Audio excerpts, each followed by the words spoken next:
السلام علیکم دوستو، میں ہوں علی جاوید نقوی۔ کرونا وائرس نے عمران خان کی حکومت کو بچا لیا یا ڈبو دیا؟ کیا عمران خان ملک و قوم کو کرونا وائرس سے پیدا ہونے والے بحران سے نکال لیں گے؟ نواز شریف بھی ان ہاؤس تبدیلی کے لیے مان گئے۔ دوستو، خبر تھی کہ عمران خان اس سال بجٹ پیش نہیں کر سکیں گے۔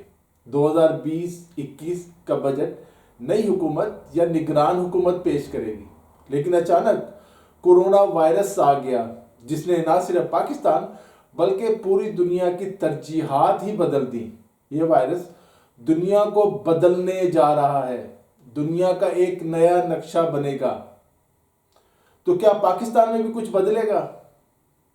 پاکستانیوں کے اچھے حالات آنے والے ہیں یا حالات مزید خراب ہوں گے؟ عوام کے حالات بدلیں یا نہ بدلیں، لیکن حکومت کے حالات بدل گئے ہیں۔ عمران خان کی جاتی حکومت چند ماہ کے لیے رک گئی ہے۔ کچھ کا کہنا ہے کہ ابھی انہیں نکالنے کی تجویز مکمل طور پر مسترد نہیں کی گئی۔ جہاں اہم فیصلے کیے جاتے ہیں وہاں فیصلے کر لیے گئے ہیں، بس کچھ انتظار کیا جا رہا ہے۔ اس کے بعد خان صاحب خود ہی استعفیٰ دے دیں گے۔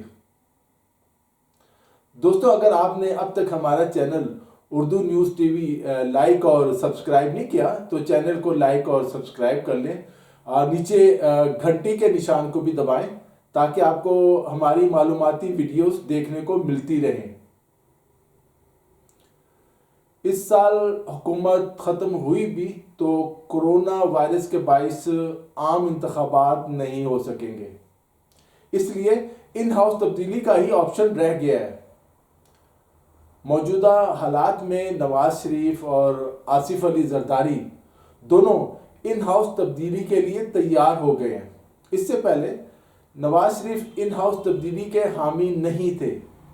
ان کا موقف تھا کہ ان ہاؤس تبدیلی سے کچھ تبدیل نہیں ہوگا، نئے انتخابات کرائے جائیں، جو کامیاب ہو اسے حکومت دے دی جائے۔ لیکن اب وہ تیار ہیں۔ وزیر اعظم عمران خان نے کرونا وائرس سے نمٹنے کے لیے اپنی ٹائیگر فورس بنانے کا اعلان کیا ہے، جس کے لیے رجسٹریشن جاری ہے۔ حکومت کی جانب سے نوجوانوں کی ٹائیگر فورس بنانے کے سیاسی مقاصد اور صرف پی ٹی آئی کے حامیوں کو نوازنے کے الزام کو نظر انداز نہیں کیا جا سکتا۔ عمران خان کی حمایت کرنے والے بھی پچھتا رہے ہیں، انہیں لانے والے بھی۔ لیکن اب اس پچھتاوے کا مداوع کیا ہے؟ دو آپشن ہیں۔ وزیر اعظم عمران خان خود مستعفی ہو جائیں اور لندن اپنے بیٹوں کے پاس چلے جائیں، یا باقی زندگی بنی گالہ میں گزاریں۔ دوسرا آپشن ہے، اگر وہ اس کے لیے تیار نہیں ہوتے تو ان کی اتحادی جماعتوں کو ان سے علیحدہ کر کے تحریک عدم اعتماد لائی جائے، یوں انہیں ہٹا کر ایک نیا وزیر اعظم لایا جائے۔ نئے وزیر اعظم شہباز شریف، شاہد خاقان عباسی یا کوئی اور ہو سکتا ہے۔ تحریک انصاف اپوزیشن بینچوں پر بیٹھے گی۔ ظاہر ہے اس نئی حکومت کو پیپلز پارٹی، مسلم لیگ نون، مسلم لیگ کاف، ایم کیو ایم، بلوچستان عوامی پارٹی اور آزاد ارکان کی حمایت حاصل ہوگی۔ موجودہ حالات میں اپوزیشن جماعتوں نے حکومت کا ساتھ دینے کا اعلان کیا اور وزیر اعظم کی طرف دوستی کا ہاتھ بڑھایا، لیکن عمران خان نے اسے جھٹک دیا۔ یہ تو تھا مستقبل کا منظرنامہ۔ اگر عمران خان حکومت نے درست فیصلے نہ کیے تو آنے والے دنوں میں عوام کی چیخیں نکل جائیں گی۔ ایک ایسا بحران آئے گا جس کے بارے میں سوچے تو روح کانپ جائے گی۔ ابھی حکومت کا خزانہ خالی نہیں ہوا، سڑکوں پر بے روزگاروں اور ضرورت مندوں کا ہجوم اکٹھا ہونا شروع ہو گیا ہے۔ دکانیں اور بڑے بڑے سٹورز آہستہ آہستہ خالی ہو رہے ہیں کیونکہ پیچھے پروڈکشن نہیں ہو رہی۔ کورونا وائرس پر قابو پا کر چین کی طرح ہمیں بھی فوری طور پر روزمرہ زندگی کو بحال کرنا ہوگا، فیکٹریوں کو کھولنا ہوگا، کارخانوں کو کھولنا ہوگا، ایکسپورٹ کو بڑھانا ہوگا۔ اس بات کو یقینی بنانا ہوگا بیرون ملک کام کرنے والے پاکستانی زر مبادلہ بھیجیں۔ لیکن ظاہر ہے اس کے لیے امریکہ، یورپ اور عرب ممالک میں بھی حالات معمول پر آنا ضروری ہیں۔ ملک میں سیاسی اختلافات ختم کر کے قومی یکجہتی پیدا کرنا ہوگی، یہ بہت ضروری ہے۔ ہمیں 1-2 ہفتے کی نہیں بلکہ کم از کم اگلے 6 ماہ کی پلاننگ کرنی ہے، کم از کم 6 ماہ۔ ابھی ہماری ساری امید اور یقین اس بات پر ہے کہ جوں جوں گرمی میں اضافہ ہوگا کورونا وائرس ختم ہوتا جائے گا۔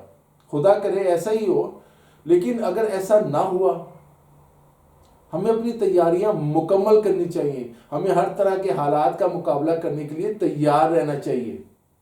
میرا خیال ہے اب ہمیں عرب ممالک، یورپ اور امریکہ پر بھی معاشی انحصار کم سے کم کر دینا چاہیے۔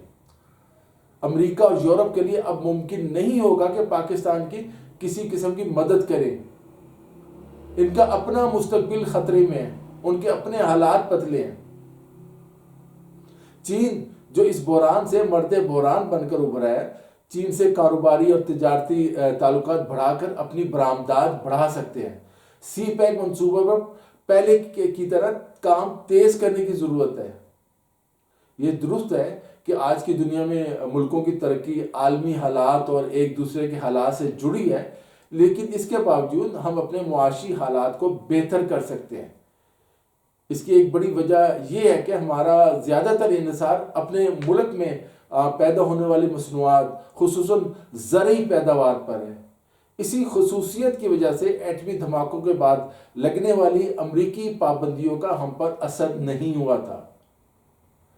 لیکن معاشی حالات بہتر کرنے کے لیے ضروری ہے ملک میں کوئی ایسی حکومت ہو جو کاروباری معاملات اور اس کی باریکیوں کو سمجھتی ہو اور سب کو ساتھ لے کر چلے، یکجہتی کی فضا پیدا کرے۔ دوستوں، آج کے لیے اتنا ہی۔ اگر آپ نے اب تک ہمارے چینل اردو نیوز ٹی وی کو لائک اور سبسکرائب نہیں کیا تو چینل کو لائک اور سبسکرائب کر لیں، نیچے گھنٹی کے نشان کو بھی دبائیں تاکہ آپ کو ہماری معلوماتی ویڈیوز دیکھنے کو ملتی رہیں۔ علی جاوید نقوی کو اجازت دیجیے، اپنا خیال رکھیے گا۔ خدا حافظ۔